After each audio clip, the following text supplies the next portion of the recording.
के अपने समाज को, अपने बिहार को एक नया दिशा दिलाने का काम करें। इसी के लिए आज आप सभी को बुलाया गया है और ये संवाद रखा गया। आखिर ये संवाद, जन आशीर्वाद संवाद क्यों शुरू किया गया है?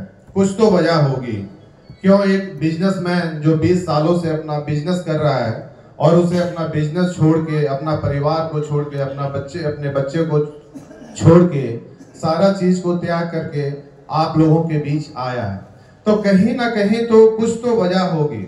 अगर हम बोलते हैं कि हम सम्राट अशोक के वंशज हैं और हम जगदेव बाबू के अनुयायी हैं, जो कि पूरे दुनिया पे राज करके गए हैं, आज उन्हीं समाज के जो वंशज हैं, जो वंश है, वो कहीं ना कहीं वैसे लोगों के पास जा रहे हैं जिनका कोई एक समय वजूद नहीं था। हम बार बार बोलते हैं, मैं बार बार यही कहता हूँ कि अगर कोई सोना का कण है, अगर कोई सोना का डस्ट है, अगर कोई सोना का धूल है, तो आज आप उसे भी अगर बाजार में बेचने जाते हैं तो सोना का ही कीमत उसे मिलता है।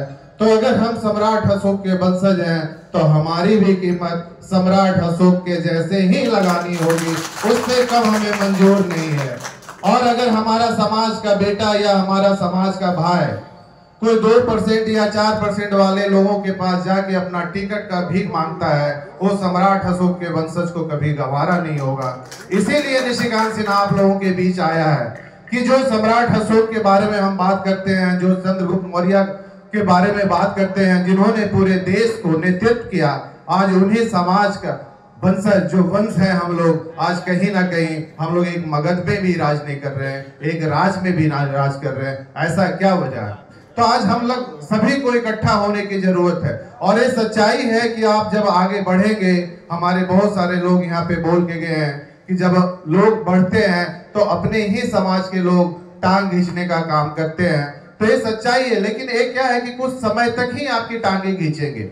मैं आपको इसका उदाहरण देता हूँ कि जो सबसे तेज उड़ने वाली जो पक्षी होती है, जो बाज होती है, जो चील होता है, तो जब वो चील अपना जब शिकार करता है, तो शिकार करने के लिए जब वो समुद्र में मछली को पकड़ने के लिए आता है, तो जैसे ही वो मछली को अपने चोंच में पकड़ता है, तो कौवा क्या करता है कि कौवा उस चील के ऊपर बैठ जाता है और कौवा उसके गर्दन पे चोंच मारना शुरू कर देता है, ताकि चील जो है अपने मुंह से मछली को गिरा दे और कौवा शिकार कर ले।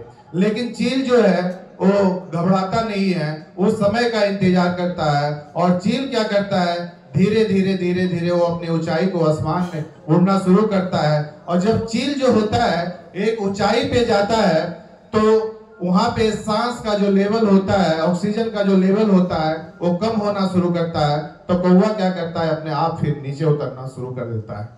तो यही सीख हमें भी मिलनी चाहिए। हम जो सम्राट अशोक के वंशज है, ऐसे कौवे बहुत लोग परेशान करेंगे, लेकिन सम्राट अशोक के वंशज ऐसे कौवे से घबराते नहीं है। वो अपना ऊंचाई को उड़ान भरने में विश्वास रखते हैं। और ये भी सच्चाई है, और एक कहावत है कि जब अंधेरे के बस्ती में जब कोई आंख वाला चला जाता है तो अंधे को बहुत तकलीफ होना शुरू हो जाती है। आज बिहार में भी ऐसे ही नेता बैठे हुए हैं जो अंधे बने हुए हैं। तो जो कोई आंख वाला आएगा तो तकलीफ तो होगी भाई, तो तकलीफ होने दो, हमें अपना काम करना है। और इसी काम के लिए हम लोग आगे इकट्ठा हुए हैं। आज ये सोचने वाली बात है कि सही में कि एक बिजनेसमैन आज अपने समाज को नेतृत्व करने के लिए क्यों आया। मुझे कभी भी कोई नेता बनने में शौक नहीं था, ना ही तो मुझे कभी कोई इरादा था कि मैं ऐसा कोई नेता बनूं, लेकिन हाँ, नेतृत्व करने का इरादा मेरा जरूर रहा है। इसलिए मैं आप लोगों के बीच अपना नेतृत्व करने आया हूं, ना मैं कोई नेता बनने आया हूं। अगर मुझे नेता बनना होता तो मैं पिछले 5 वर्षों से मैं अपने समाज के लिए काम कर रहा हूं, खासकर एजुकेशन के क्षेत्र में, शिक्षा के क्षेत्र में।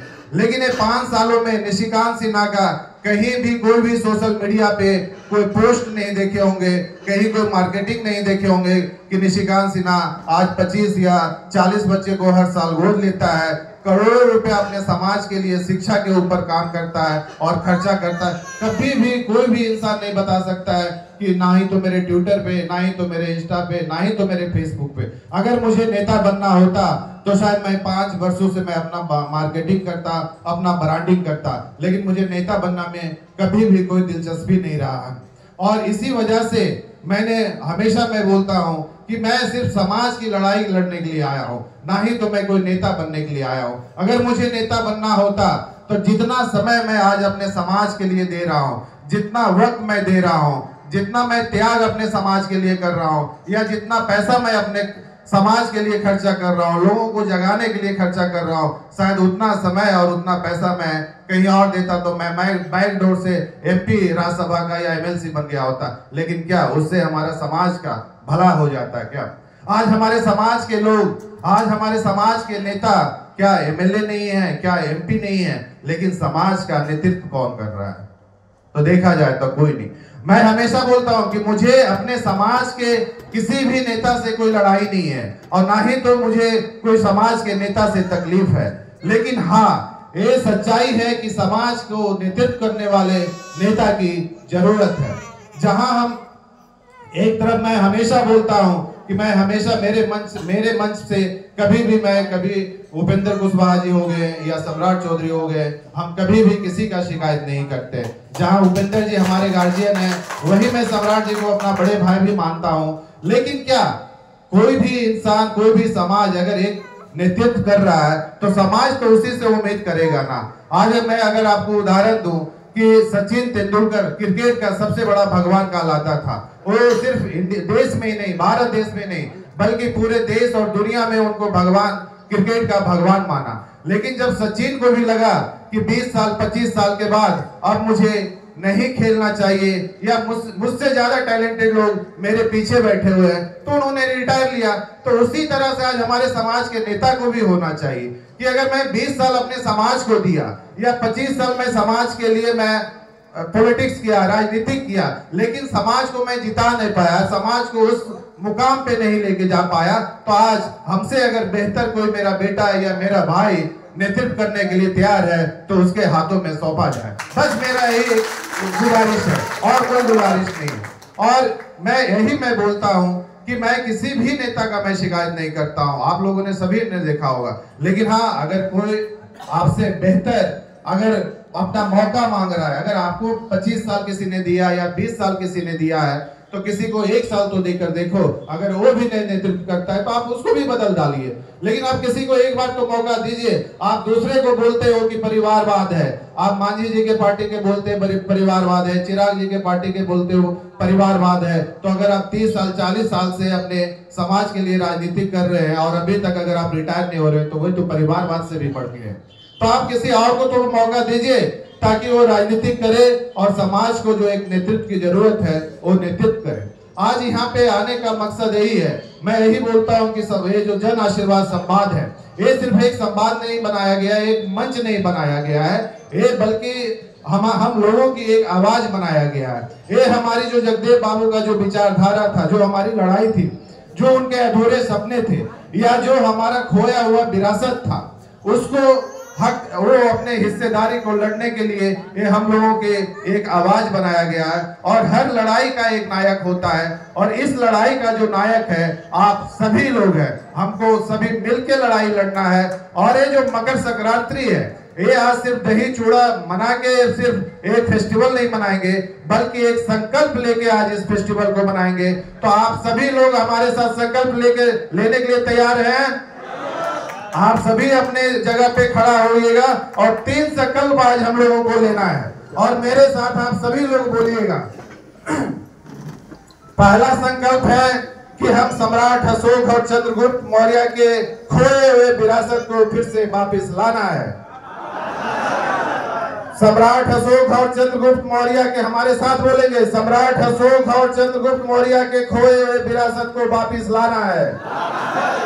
और दूसरा हमारा संकल्प यह है कि हम अपने जगदेव बाबू के अधूरे सपने को पूरा करेंगे, और हम अपना हिस्सेदारी लेकर रहेंगे।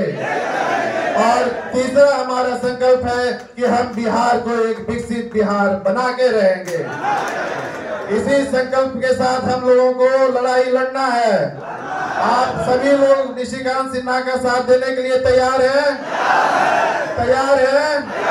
तो निशिकांत सिन्हा भी आप लोगों से वादा करता है कि इस लड़ाई को मैं आखिरी सांस तक लड़ता रहूंगा। और 2025 में सम्राट अशोक के वंशज का ही सरकार होगी, या तो सम्राट अशोक के वंशज के बिना कोई सरकार नहीं होगी, कोई सरकार नहीं होगी। इसी चंद शब्दों के साथ मैं अपनी बात को विराम देता हूँ और मैं आप लोगों का मैं आभार व्यक्त करता हूँ कि आप लोग इतना प्यार और इतना सम्मान मुझे देते हैं। मैं जहाँ भी जाता हूँ, चाहे वो नवादा हो, चाहे खगड़िया हो, चाहे नालंदा हो, चाहे समस्तीपुर हो, चाहे अरवल हो, हर जगह मेरे गार्जियन बनके, मेरे भाई बनके, मेरे दोस्त बनके आप लोग इतना प्यार लुटाते हो और इस प्यार पे मैं, इस सम्मान के ऊपर मैं हमेशा कोशिश करूंगा कि आखिरी सांस तक आप लोगों की उम्मीदें को पूरा करूं। जय हिंद, जय बिहार।